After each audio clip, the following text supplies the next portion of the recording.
acción de la insulina. Bueno, en realidad, cuando conceptualizamos la palabra diabetes, obviamente estamos hablando no solamente de un estado metabólico de glicemia por arriba de 125 en ayuno, 125 miligramos.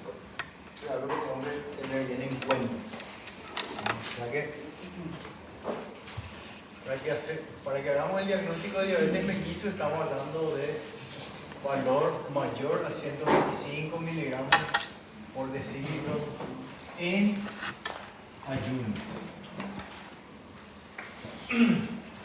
¿Eso qué significa también? Que nosotros tenemos que entender de que la glicemia postprandial puede llegar a subir. Y obviamente fisiológicamente tenemos que entender los tiempos donde sube justamente esos niveles de glicemia. Y a partir de ahí entender todo el proceso de digestión que obviamente acarrea ese aumento de la glicemia.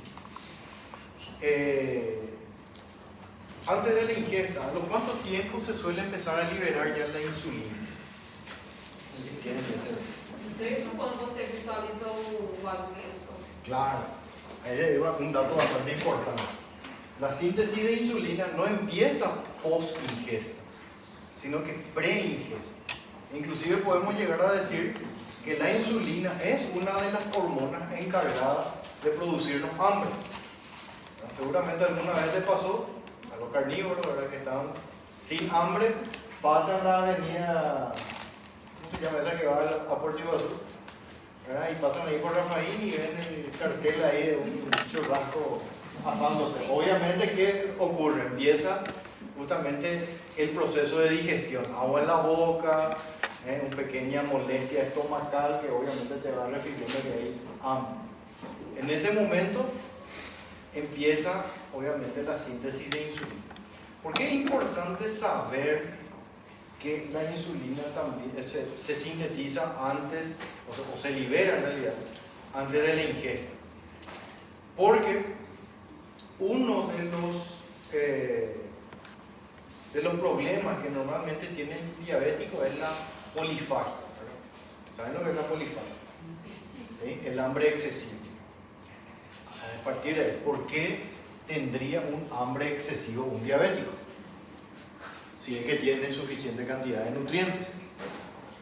Y en realidad, ese hambre llega a aumentar porque justamente el páncreas está haciendo todo lo posible para tratar de atrapar ese azúcar y que entre dentro de la célula. Y ahí es donde ocurren los otros problemas, que es la insulina es prácticamente imperceptible a esas células que no necesitan en ese momento energía. Entonces no tiene dónde llevar la insulina del azúcar, ¿verdad? Y ahí se transforma el azúcar en otro tipo de depósito hasta que se colme también las reservas, ¿verdad? Bueno, ¿por qué es importante ese concepto y por qué le hablo de eso justamente? Para que nosotros podamos llegar a entender que parte del tratamiento también es una correcta alimentación. ¿Bueno? La alimentación no se basa solamente en la restricción de carbohidratos, sino que en qué momento consumir carbohidratos. ¿Bueno? Ahora van a llegar a ver guías, principalmente la última guía del ADA, que ahora es del 2023,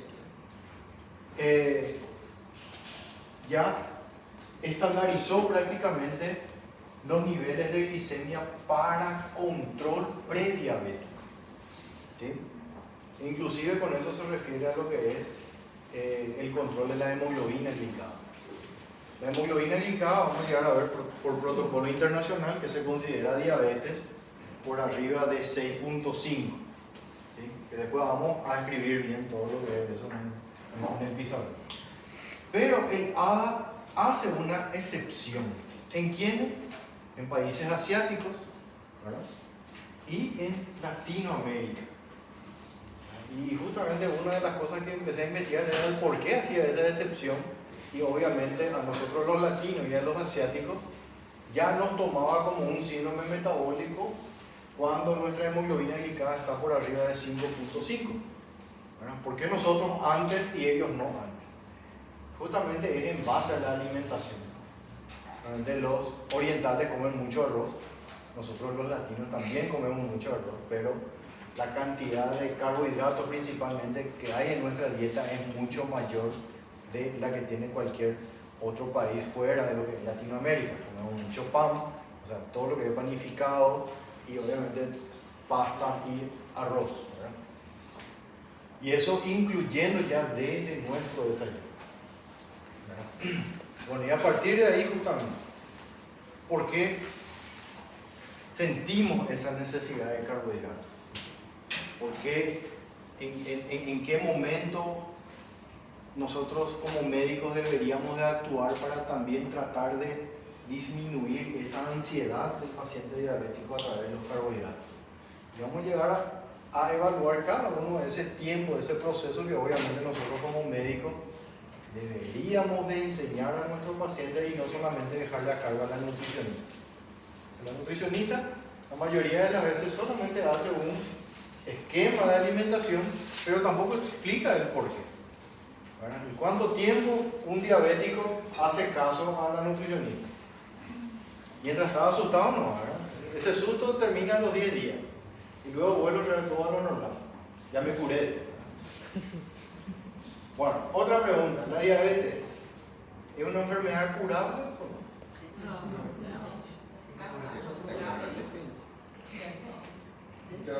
¿Qué pregunta, verdad? En el manual que salió, dijo que sí se podía curar. Exactamente. La diabetes sí se puede curar. Lo que no se cura son las complicaciones causadas por la diabetes. ¿Qué significa eso? Obviamente, principalmente la diabetes mellitus tipo 2. La tipo 1 no se cura. Eso vamos a ser sinceros, por una patología autoinmune. O sea, nuestro propio cuerpo actúa en contra de los islotes de Langerhans en las células pancreáticas. Eso es aparte. Ahora, ¿la diabetes tipo 2 es curable? Sí, es curable. Y obviamente, mucho tiene que ver con nuestros factores de riesgo. En primer lugar, el sedentarismo, ¿verdad? Ustedes saben que cuántas calorías comemos por día y obviamente cuántas calorías gastamos por día. Ahí tenemos que hacer el cálculo, que el azúcar que nosotros consumimos debería de utilizarse. Ahora, si no hacemos actividad física, obviamente ese azúcar no se utiliza. Y ahí es donde empieza el problema. Y si yo nunca llegué a utilizar, era sedentario, y empiezo a hacer actividad física, ¿puede curarse? Sí, puede curarse.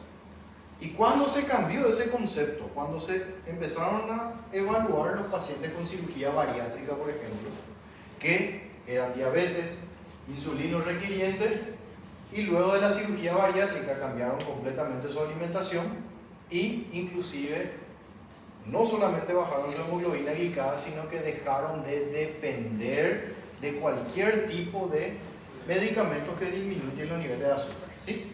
Pues yo les pregunto, si por ejemplo, si la persona aquí fue diagnosticada con diabetes tipo 2, por ejemplo, está haciendo mucho déficit normal, una vida, y ahí se no va a jugar.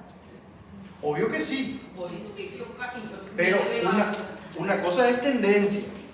Tipo, tendencia, por ejemplo, tenemos los hombres a tener infarto con relación a las mujeres. O sea, esa cosa no vas a cambiar. Y uno de los principales problemas que vio el ADA, o sea, que el ADA conceptualiza, es que anteriormente se tomaba como algo hereditario. Hoy en día va cambiando. Lo único hereditario que hay es la forma de alimentación. Y ahí tenemos que entender que si tenemos papá y mamá obesos con alto consumo de carbohidratos, lo más probable es que tenga hijos obesos también. ¿Por qué? Por el estilo de alimentación que va llevando familiarmente. Entonces, a partir de ahí es lo que se toma como que algo hereditario. No tiene que ver nada genético, ¿verdad? Inclusive, hay un estudio que salió en 2021 realizado que en niños que fueron cambiados de ambiente familiar, ¿verdad? Y obviamente cambiados también de estilo de vida, en ningún momento llegaron ni siquiera a desarrollar ningún tipo de enfermedad metabólica. siendo que tenían alto arraigo porque tenían papá diabético, mamá diabética y sin embargo ellos no desarrollaron. Entonces ahí esa famosa frase que decía, la diabetes es hereditaria, no es tan así, ¿verdad? O sea que va cambiando. Obviamente hay tendencia, pero ya no se acerca tanto así como se acerca, por ejemplo, el estilo de alimentación. Pero uno de los principales problemas, obviamente, hoy en día es nuestro estilo de vida, ¿verdad? Nuestro estilo de vida, que todo es muy rápido, que no tenemos tiempo absolutamente de nada, ¿verdad? Que estamos todo el día en el trabajo, obviamente llegamos a la casa, lo único que tenemos en el estómago es el almuerzo de hace 8 horas atrás, ¿verdad? Obviamente van a llegar a ver una hamburguesa enorme y va a generar ese estímulo a comer, esa alimentación. Entonces ahí es donde uno tiende nuevamente a caer y obviamente es alta cantidad de calorías que se consume durante la noche y obviamente ¿qué hacemos todo después de comer? Dormir, ¿verdad? En ningún momento se utiliza esa energía. Por eso son conceptos que tenemos que ir cargando para que nosotros en el momento de enseñar a nuestros pacientes obviamente tengan no solamente la medicación sino que el propio cambio de estilo de vida. Entonces una persona que ya tiene un estilo de vida saludable nunca va a desarrollar diabetes. No se puede decir nunca, porque dependiendo de qué estilo de vida realmente lleva. De repente puede ser un deportista, ahora por ejemplo, qué sé yo, eso que hacen culturismo, por ejemplo, para hacer crecer masa consumen alta cantidad de carbohidratos, ¿verdad? Y obviamente en algún momento su cuerpo deja de requerir también esa cantidad y obviamente ahí es donde ocurre el cambio metabólico. O sea, no se puede decir nunca va a desarrollar. Acordate que en medicina nunca es nada seguro, ¿verdad? Siempre hay un pero. Bueno, entonces, obviamente ya tenemos el concepto de diabetes mellitus, hablamos de una glicemia en ayunas, ¿verdad? Mayor a 125. Ojo, no se asusten si su paciente viene en el medio de la guardia a las 5, a las 6 de la tarde y tiene una glicemia de 180, 185. Muchas veces fueron mal diagnosticados ya esos pacientes. Obviamente ustedes le tomaron una glicemia fuera de lo que es el horario de ayunas y obviamente un mal tratamiento a causa de eso. Bueno, ahora, ¿cuáles son los parámetros que nosotros llegamos a utilizar para hacer el diagnóstico de diabetes mellitus? Como ya sabemos, obviamente esto es nuestro parámetro general, pero no es nuestro gold standard. Para que yo haga el diagnóstico de diabetes mellitus a través de una glicemia en ayunas, yo necesito por lo menos de 2 tomas en semanas diferentes que me den un valor mayor a 125. O sea, hoy le hago bien los 128, ya le digo que es diabético. No, tengo que volver a tomarle en otro día y obviamente si viene ese valor o superior, en ese momento sí podríamos llegar a decir que es un paciente con diabetes. Pero doctor, en el caso ha dicho usted que ha venido por la tarde con una glicemia de 180. ¿No es normal tampoco que venga con este valor? Claro que sí. Nuestro cuerpo en estado activo siempre mantiene una glicemia máximo hasta 185 miligramos por decilitro. ¿Qué pasa? Por arriba de 185 miligramos por decilitro ya ocurren alteraciones osmolares a nivel plasmático. ¿Y quién es el que regula? El riñón. El riñón, ustedes saben que prácticamente no filtra el azúcar. Si llega a filtrar a nivel del túbulo contorneado distal, se vuelve a reabsorber. ¿Sí? Ahora, ¿qué pasa si es que ya hay una alteración osmolar?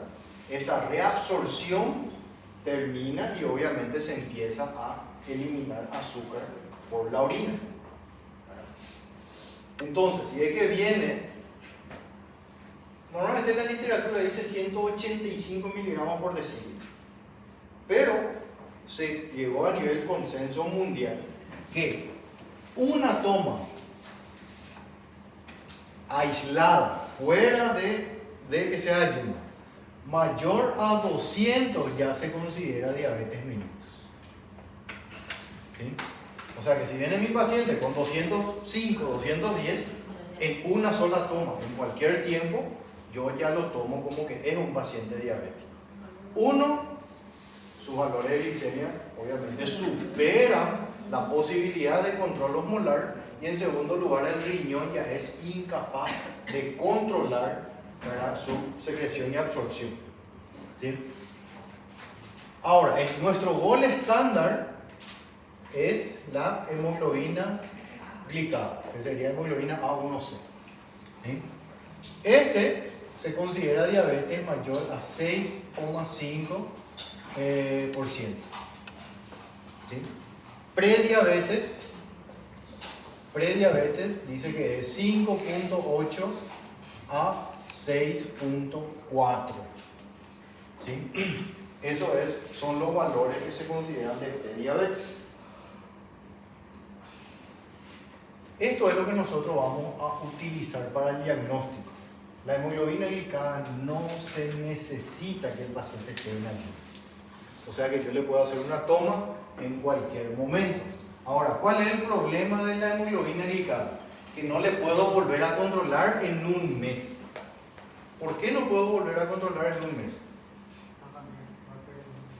¿Dónde está esta azúcar? La hemoglobina, en el eritrocito. ¿Cuánto es el tiempo de vida del eritrocito? 120 días, o sea que tengo que esperar 120 días para que esos nuevos eritrocitos vuelvan a tener otra vez esto, o sea, ver si es que superan o no superan esos valores. Y ahí vamos a ir en el concepto bioquímico. Ah, então só pode repetir o exame a cada 3 meses? Exactamente. No sirve en una semana. Tiene que ser cada 3 meses. Ahí, para que recuerden por bioquímica, yo sé que se dieron en el primer ¿alguna vez escucharon de los buffers, verdad? Buffer osmolar. ¿No? Si falaram, Ustedes saben que cualquier proceso metabólico hace que disminuya el pH sanguíneo. ¿Sí? Cualquier proceso metabólico obviamente genera mayor formación de ácido carbónico en sangre. ¿Y qué pasa con la acidemia? O sea, con el pH sanguíneo empieza a descender. Pero existe el mecanismo por el cual evitan ese descenso, porque también saben por bioquímica, yo sé que saben, que todo ambiente ácido para cualquier enzima, para cualquier proteína, lo cambia de estructura y lo convierte en enzima. Ustedes saben que las enzimas son catalíticas, ¿verdad? Empiezan a destruir todo lo que hay. Concepto que quiero que graben para el momento que hablemos de complicaciones diabéticas agudas. O sea que todo pH disminuido transforma nuestra proteína estructural en enzimas y obviamente eso produce una destrucción celular, ¿verdad?, con el tiempo. Entonces, el cuerpo tiene ciertos mecanismos que regulan ese descenso brusco del pH. Uno de ellos es la formación de bicarbonato, pero el más específico es la hemoglobina. La hemoglobina, uno, que es capaz de absorber el CO2 y evitar que se forme ácido carbónico o que el ácido carbónico esté circulando en sangre. Y en segundo lugar, es capaz de atrapar el azúcar para regular la osmolaridad plasmática. ¿Cuál es el problema? El azúcar que atrapa no lo devuelve, se queda ahí atrapado. ¿Entienden? Por eso tengo que esperar 3 meses para poder volver a hacerle mi hemoglobina glicada. Porque supongamos que a mi paciente le vino una hemoglobina glicada de 8, no significa que por no comer absolutamente nada durante 15 días, su hemoglobina glicada va a bajar. Bueno, o sea, Las próximas van a bajar, pero en ese momento el eritrocito que está vivo mantiene ahí elevado su nivel de azúcar. Por eso no nos sirve un control cada semana o cada 15 días o cada un mes. Sí o sí tiene que ser cada 3 meses o para control en sí cada 6 meses. ¿Entienden? Bueno, lo otro que se hace también para el diagnóstico es el test de tolerancia oral a la glucosa, ¿verdad? O prueba de, creo que se llama la PTOG, ¿verdad? ¿Test o prueba de tolerancia oral a la glucosa? ¿Saben cómo se hace eso? Algunos sí, algunos no, ¿verdad? Anteriormente se daba una galletita con un poquitito de mermelada, ¿verdad? Que en total sumaban 75 miligramos, ¿verdad? De azúcar. Hoy, 75 gramos de azúcar. Hoy en día ya vienen las ampollas bebibles de suero glucosado que tienen 75 gramos de azúcar. ¿Perdón? Seguro. Debe ser. Bueno, ¿cómo se comporta nuestro cuerpo? Y yo quiero que a partir de ahí analicen un poquitito porque esto tiene mucho que ver con lo que vamos a utilizar durante la internación también de mi paciente. Nosotros consumimos azúcar y nuestro pico máximo de insulina, ¿a los cuánto tiempo empieza a actuar? A las 2 horas ya tiene que descender absolutamente todo. En realidad, la mayor cantidad de glicemia, o sea, el azúcar, esto se hace así en un cuadro. Momento cero es cuando yo instalo los 75 gramos de azúcar. A las 1 hora mi nivel de azúcar tiene que subir al máximo posible. ¿Verdad? A las 2 horas, en un paciente normal, esto disminuye nuevamente y a las 3 horas ya está de nuevo en su valor basal. ¿Sí? O sea, 1 hora, pico máximo de nivel de azúcar. 2 horas, descenso mayor del 75% y a las 3 horas vuelve a nivel basal. ¿Qué significa eso? Que al mismo nivel que empezó el tiempo cero. ¿Sí? ¿Qué pasa con el diabético? El diabético tipo 1, ¿cuál es el problema en el diabético tipo 1? No sintetiza insulina. Entonces, ¿qué va a llegar a ocurrir? Va a tomar y su nivel de glicemia va a continuar ahí alto. Y en el diabético tipo 2, ¿qué ocurre? Resistencia insulínica. ¿Qué significa eso? Que el descenso va a empezar a ser más prolongado. ¿Entienden? No va a ser brusco a las 2 horas y no va a normalizar a las 3 horas. Y ahí es donde yo quiero que atiendan, porque muchas veces en la sala de internado ocurre ese problema. Ahora, y en la indicación se pone control de glicemia cada 6 horas con corrección. Control de glicemia cada 6 horas con corrección. Voy a decir, perfecto, vamos a controlar la glicemia. Y marca su horario a las 6 de la mañana, las 12 del mediodía, las 6 de la tarde y las 12 de la noche. A la mañana perfecto, todavía no desayuno. Pero de las 12, supongamos que la comida le trajeron a las 11 de la mañana. Sus niveles altos de glicemia van a estar, sí, como cualquier persona va a estar alto, con la diferencia que un diabético de larga data principalmente ya no tiene la capacidad renal de regular la osmolaridad plasmática. Entonces sí o sí va a superar los 200, inclusive va a llegar a 400, 500. ¿Verdad? Pero ¿qué pasa? Con el tiempo esa glicemia va a empezar a bajar también. Eso no significa que está en un estado hiperosmolar o que está en un estado cetogénico. Y muchas veces vemos que se asustan y todo eso y agarran y boom, le inyectan insulina.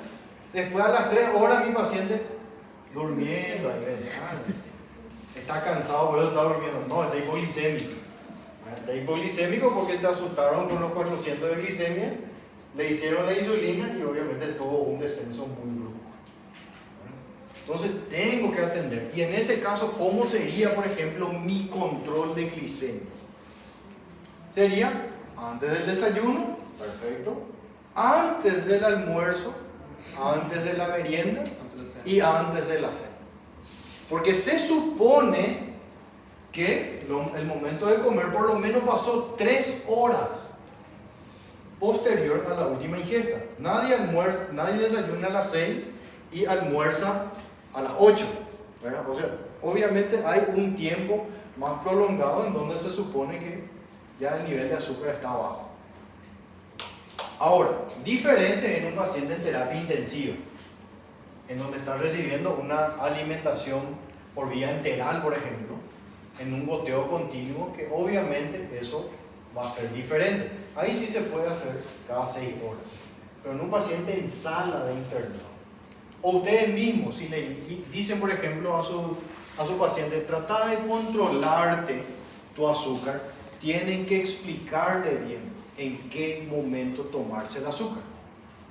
Si va a tomarse a tal hora o va a tomar antes de cada comida. ¿Sí? Esos son conceptos bastante importantes que en el momento de ustedes hacer su control, obviamente tienen que tener en cuenta. ¿Hay algún otro estudio que se hace para el control de la glicemia? ¿Cómo? Teste da fita. Sí, que es prácticamente igual que la, ¿cómo se llama? Que la plasmática, la capilar. El test de la orina es bastante importante, pero obviamente no nos sirve como diagnóstico, ¿verdad? ¿Por qué? Porque no nos va a dar valores basales de la glicemia. ¿Pero por qué es importante?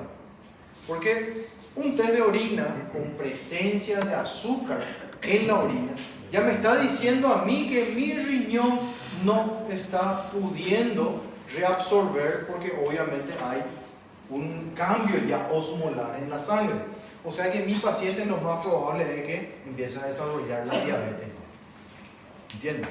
O sea, vamos a pedir la orina, pero la presencia de azúcar en orina no me determina a mí que mi paciente sea diabético, pero me hace suponer que mi riñón ya prácticamente no está pudiendo regular esos niveles. Entonces lo está eliminando. ¿Entienden? ¿Sí? Bueno, esto entonces da para grabarse, ¿verdad? ¿Sí? Puedo ir cambiando.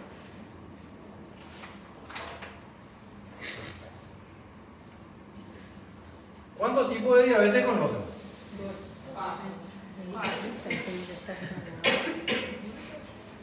Bueno, en realidad hay 6. Pero digo no. Académicamente, gracias, ¿verdad? A los americanos, todo se resumió en 2, ¿verdad? Sabemos bien que hay 4, ¿verdad? En eso entraría el LADA, el tipo LADA, entraría la gestacional, ¿verdad? Y la juvenil en adultos, ¿verdad? Pero prácticamente todo se resume en 2 tipos de diabetes. Entonces vamos a hacer diabetes mellito, existen 2, la tipo 1 y tipo 2. La tipo 1, no nos vamos a ir tan lejos. ¿Qué significa?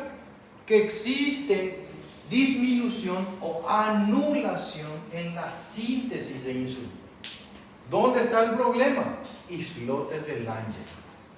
Ya no crea insulina. ¿Sí?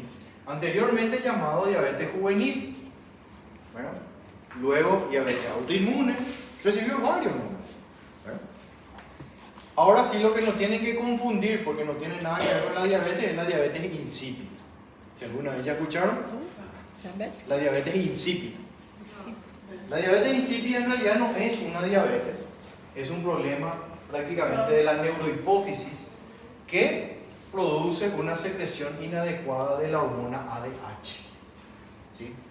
Donde el paciente empieza a eliminar agua, él se deshidrata y obviamente no elimina azúcar y los niveles de azúcar empiezan a subir. Pero esos niveles de azúcar suben no porque hay una desregulación del páncreas, sino que porque se elimina agua más de lo normal. ¿Sí? El primer caso de diabetes, aunque no crean, fue diagnosticado por nuestro padre médico. ¿Quién fue nuestro padre médico? Hipócrates. Allá por los años 3600 a.C. ¿Verdad? Que hay textos que dicen que él empezaba a observar en ciertas personas cómo iban, como que no había baño en esa época. La gente hacía pipí en cualquier lado. Y en ciertas personas donde hacían pipí, obviamente se llenaba de hormigas. ¿Verdad? Y no tuvo una mejor idea que pedirle a su pacientito que orine en un frasco y probó, ¿verdad? Ah, este es dulce, dijo, ¿verdad? Como un bocado de miel. Y bueno, eso significa, diabetes mellito es bocado de miel. ¿Verdad? ¿Por qué? Y justamente fue llenado de hormigas. De la misma forma con que cae, por ejemplo, un trozo, un chiquitito de miel en la tierra y se llena de hormigas, ¿verdad? Él lo tomó así como eso, y a partir de ahí viene el nombre de diabetes mellito, creado ya por Hipócrates, ¿verdad? Y la diabetes insípida también fue diagnosticada por él. ¿Por qué? Porque una de las cosas que le llamó la atención a Hipócrates fue la alta diuresis que tenían esos pacientes. En segundo lugar, la pérdida de peso. ¿Sí? ¿Qué pasaba en esos pacientes que orinaban mucho? Se daba cuenta él que perdían peso drásticamente. Y eso mismo ocurre en la secreción inadecuada de ADH. Los pacientes que tienen una alteración de la síntesis de ADH son capaces de orinar inclusive 20 litros al día. ¿Verdad? Porque la ADH lo que hace es retención de agua. Si es que no hay ADH, todo lo que filtra se elimina. ¿Saben cuánto es el volumen de plasma que se filtra en el riñón en 24 horas? ¿No? Fisiología. 182 litros al día se filtra de plasma, ¿sí? De los cuales se vuelve a reabsorber 180 litros y medio. Y se elimina 1 litro y medio. Obviamente esto en un paciente normal, así, famoso hombre, 1,70 m, de 70 kilogramos, que saben también de dónde viene. ¿Por qué Guyton habla tanto de hombre de 1,70 m, de 70 kilogramos? ¿Saben, verdad? Un poco de historia para desestresar. No, pues es la característica fisionómica que tenían los judíos. Ustedes saben que la mayoría de los que se conoce de fisiología, no podemos decir gracia, ¿verdad? Pero en parte tiene mucho que ver con el aporte que dejaron los alemanes, ¿verdad? Al ser sus pruebas por los judíos, y obviamente esos documentos fueron atrapados por los americanos, y uno de ellos fue Guyton, el que trasladó eso a la forma literaria, ¿verdad? Por eso el clásico, pues los americanos son, obviamente su estructura clásica es un poquitito más alta, o sea que superan los 1,80 m para arriba. Sin embargo, los judíos son bajitos. Pero toda la literatura de Guyton siempre va a hablar de varón de 1,70 m, de 70 kilogramos. Bueno, entonces la diabetes mellitus tipo 1, obviamente sabemos que es una secreción, o sea, una disfuncionalidad pancreática. Uno puede llegar a ser por la lesión propiamente dicha, por algo emotivo del páncreas, o puede ser algo congénito. Y normalmente lo congénito tiene mucho que ver con la actividad autoinmune. ¿Qué significa eso? El propio cuerpo atacó esa estructura pancreática y obviamente produjo esa disminución de la síntesis, o sea, de la funcionalidad de los islotes del año. También existen otros mecanismos no hereditarios que van a llegar a producir lesión pancreática. Uno de ellos, por ejemplo, fue una patología pandémica de hace poco que causó muchos diabéticos autoinmunes. El COVID tiene un registro bastante elevado de pacientes que quedaron con secuelas principalmente de diabetes tipo 1, ¿verdad? Posterior a la enfermedad. ¿Verdad? Bueno, pues lo que tenemos que entender es que la diabetes tipo 1 es netamente mala, o sea, disfunción de la síntesis de insulina. ¿Sí? Ahora, la diabetes tipo 2. ¿Qué es la diabetes tipo 2? Uno de ellos es la resistencia insulínica y otro es la secreción inadecuada de insulina. ¿Sí? Que prácticamente lleva a lo mismo. Uno, la resistencia propiamente dicho, la resistencia insulínica conlleva con el tiempo a una secreción inadecuada de insulina. Pero hay pacientes que presentan directamente la secreción inadecuada de insulina. Bueno, eso ya no hay un factor o un origen hasta ahora establecido, ¿verdad? Pero hay personas que tienen esa tendencia a que su páncreas disminuya la síntesis. Lo único que sí se sabe es que, como cualquier otro órgano del cuerpo, el páncreas, cuanto más trabaja, obviamente se fatiga y empieza a disminuir su funcionalidad. Ahí viene un concepto bastante claro. Toda energía que nosotros consumimos y no utilizamos, ¿qué ocurre? ¿Eliminamos? No, el cuerpo quiere para él. Si no puede introducir dentro de la célula, ¿qué hace? Lo transforma en ácido graso. Lo más conocido como triglicéridos. ¿Verdad? Mucho tiempo el triglicérido fue, digamos, catapultado como en el alto consumo de grasa y todo eso. No, triglicérido tiene que ver netamente con carbohidratos. ¿Sí? Entonces, ¿qué ocurre? Las nuevas guías andan diciendo que todo paciente con niveles de triglicéridos por arriba de 150 miligramos por decilitro, obviamente ya entra dentro de lo que es el síndrome metabólico y hay una mayor tendencia a que desarrolle la diabetes. ¿Sí?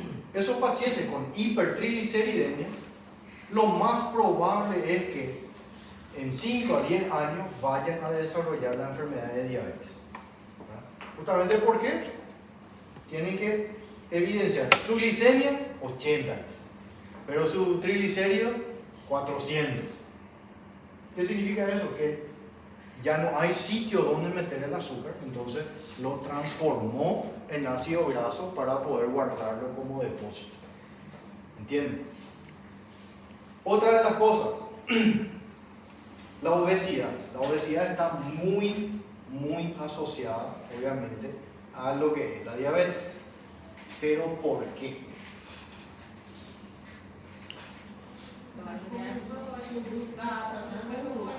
Ustedes van a llegar a ver que hay ciertos obesos que no consumen mucho, capaz que consumen carbohidratos, pero no son tan consumidores de carbohidratos como cualquier otro.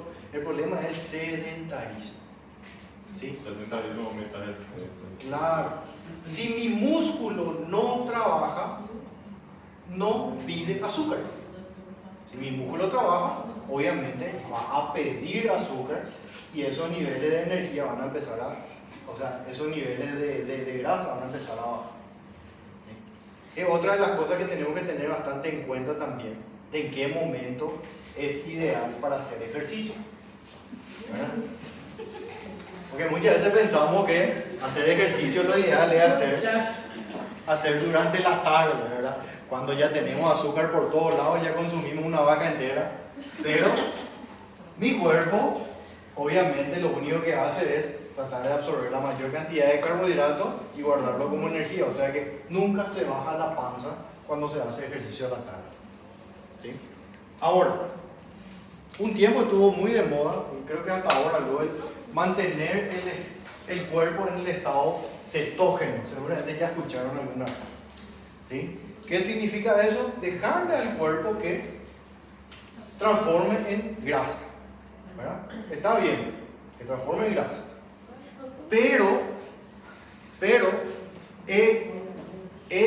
sería educar a mi músculo principalmente a que empiece a utilizar la grasa primero en vez de utilizar el azúcar. Entonces, ahí en ese momento usted dice, ¿en qué momento entonces es bueno hacer ejercicio? Por la mañana en la ayuno. La mejor forma de disminuir la cantidad de colesterol y triglicéridos. Y en segundo lugar, obviamente se intensifica a que el cuerpo entre en un estado cetogénico. Hay menos liberación de insulina, mayor formación de glucagón. Si hay menos formación de insulina, ¿qué va a tener como consecuencia? Menos hambre. Acuérdense que la insulina es una hormona del hambre. Si ustedes hacen ejercicio en la mañana, obviamente van a tener menos hambre durante la tarde. Y así sucesivamente. Por eso es reeducar, reencauzar todo lo que es, no solamente la alimentación, sino que reeducar también el metabolismo propio del cuerpo. ¿Sí? Además de eso, vamos a hacer un mal ejemplo. ¿Qué es lo que la mayoría desayuna?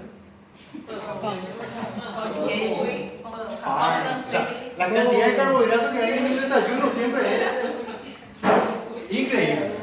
Si va a comer pan tostado, dice, pero sí o sí tiene algún tipo de mermelada o dulce, ¿verdad? El café con leche tiene azúcar. Sí, toma jugo con azúcar, ¿verdad? Bueno, lo que sí es que durante la mañana, obviamente, consumimos grandes cantidades de azúcar. ¿Qué va a generar eso? Mayor liberación de insulina. ¿Y qué pasa cuando consumimos alta cantidad de azúcar? A las 2 horas, Más necesidad. hambre. Y ahí se traslada otra vez. A las 9 de la mañana, ¡ay, qué hambre! Voy a comer algo chiquitito. Un pastel con coca. ¿Verdad? Vuelve otra vez. Empieza a aumentar, sí, una empanada. Y así, lo que sí es que termina la noche, ¿verdad? Y dice, ¡ay, qué gana de una hamburguesa con papas fritas y Coca-Cola! ¿Verdad? Y así se forma un circuito hipercalórico y al final lo único que siempre y todo el día hicimos es estar en el trabajo parado. ¿Verdad? Bueno, nosotros que somos médicos, ¿verdad? Porque usamos la cabeza, pero estábamos quietos ahí. Y después empieza el problema. Bueno, entonces, ven cómo la mañana es tan esencial para nuestro cuerpo y obviamente es lo que tenemos que trasladar eso a la educación de nuestro paciente. Uno, la actividad física. Nadie dice que vayan al gimnasio. El gimnasio sí pueden hacer la tarde, porque para el gimnasio se necesita alto aporte calórico. Pero el famoso ejercicio cardio, una caminata de 20 minutos, es normalmente suficiente para activar ya el estado cetogénico en el cuerpo. Y obviamente sustituir nuestros carbohidratos por proteínas. En lo posible, en vez de comer un pan con dulce o mermelada, mejor sería un pan con huevo, con jamón.